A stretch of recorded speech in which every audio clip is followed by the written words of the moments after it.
ఇస్తున్నాం. సో దీనికి ఛార్జింగ్ అనేది మనం 2 విధాలు చేసుకుంటాం. ఒకటి వచ్చేసి స్టెప్ డౌన్ ట్రాన్స్ఫార్మర్, ఇంకోటి వచ్చేసి సోలార్ ప్యానల్ నుంచి చేసుకుంటాం. సో ఒకటి మనకు ఎలక్ట్రికల్గా మనం దీన్ని ఛార్జ్ చేసుకోవాలనుకుంటే ఇంకా స్టెప్ డౌన్ ట్రాన్స్ఫార్మర్ యూజ్ చేస్తాము. సో ఈ 230 volts అనేది మనం నార్మల్ కేబుల్ సాకెట్ నుంచి ఇస్తాము. సో ఈ స్టెప్ డౌన్ చేస్తాం 12 volts వరకు.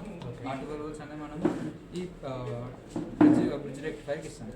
It will convert AC to DC.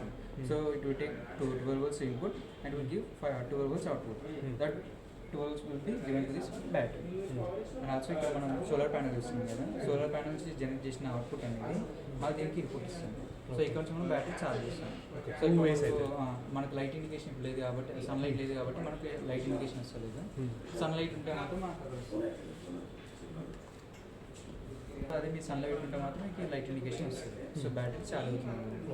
So next ఇక్కడ చేంజ్ చేసామంటే మనం ఇన్వర్టర్కి సప్లై ఇస్తాం. అట్ ది సేమ్ టైం మనకి ఇక్కడ LM256 బక్ కన్వర్టర్కి ఇస్తాం.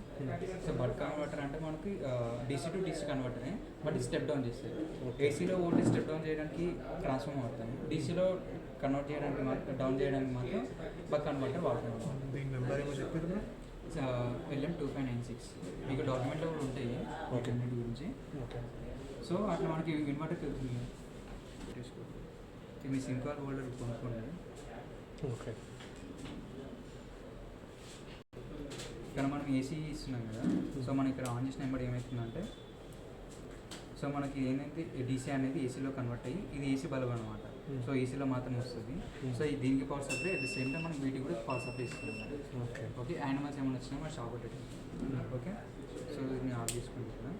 సో నెక్స్ట్ వచ్చేసి మన PRC సెపరేట్ అయితే అనుకోండి, అప్పుడు ఇది సిగ్నల్కి ఇచ్చి సిగ్నల్ నుంచి వెళ్ళి అట్ ద సేమ్ టైం మనం బజర్కి ఎట్లయితే సిగ్నల్ ఇస్తుందో ఈ GSM మోడల్ కూడా ఇస్తుంది. దీనిలో సిమ్ ఉంటే మాత్రం ఆ సిమ్ నెంబర్కి మనకు SMS వెళ్తుంది, రిజిస్టర్డ్ ఫోన్ నెంబర్. ఆ ఫోన్ నెంబర్ అనేది మనం ఇందులో స్టోర్ చేస్తాం మైక్రో కంట్రోలర్.